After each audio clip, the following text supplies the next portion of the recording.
In Meghalaya, various NGOs and pressure groups have from time to time been working towards the welfare of the indigenous people of the state. It is to this cause that a new NGO, the National NHP People or NHP, had been formed to protect the rights and privileges of the people of Meghalaya.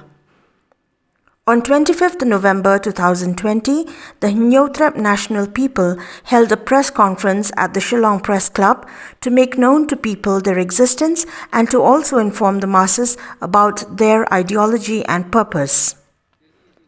Speaking to newspersons today, the president of the NHP, David Maulong, spoke specifically on the intention of the organization to help solve the border dispute between Meghalaya and Assam and other states. He stated that while supporting other pressure groups of the state, the NHP is ready to take up the issue to the extent of even reaching out to the central government for talks on this matter. Ki isu ki babun kamdi tanggawi ar man kasngi ki isu thmai kami chibi te manta lada ngimdon kiwi seng manta tanggawi keseng marwe kamla man lelut. For example manta ngidon for example ki police camp ngidon lala kajong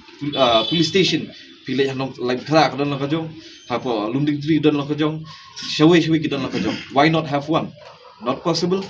Namala da kidon hangne la kajong hangtu la kajong kila bentek la kam ke ikbaja hangtu kumta kumju hi kaseng ru kalong kawe namala la don kan kaseng hangta kini kila le kawe ke issue kiti kiwe la le issue namar we are willing banshim what issue ka baret ru bangin solve narbun sin yang ka bamlele kasudja kumtahi namar kumochi ono nga uwe na kibrio uba la isi seng menchua nampua namar play don issue the late kimkwa ban sngap kikwa issue ka bahe namar la le issue bahe te baro ki paunam lu ki issue baret kimkwa te nga nge ba every individual iwe we have to listen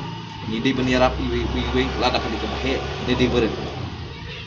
de na kaniga daw ba kasami ka national NHP people ni support ikiwe kiseng bangini trilang henry lada kani ka issue kamla pan solve banwut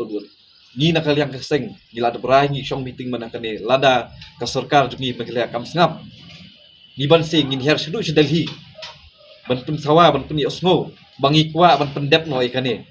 umde issue ban shu asnem licenem sansnem supposnem la syaru temen ngaru kimla ban le ka ju if required ngan lek khnang daladi shinu shathi bakidei bani osngo umdei bancus kapenti.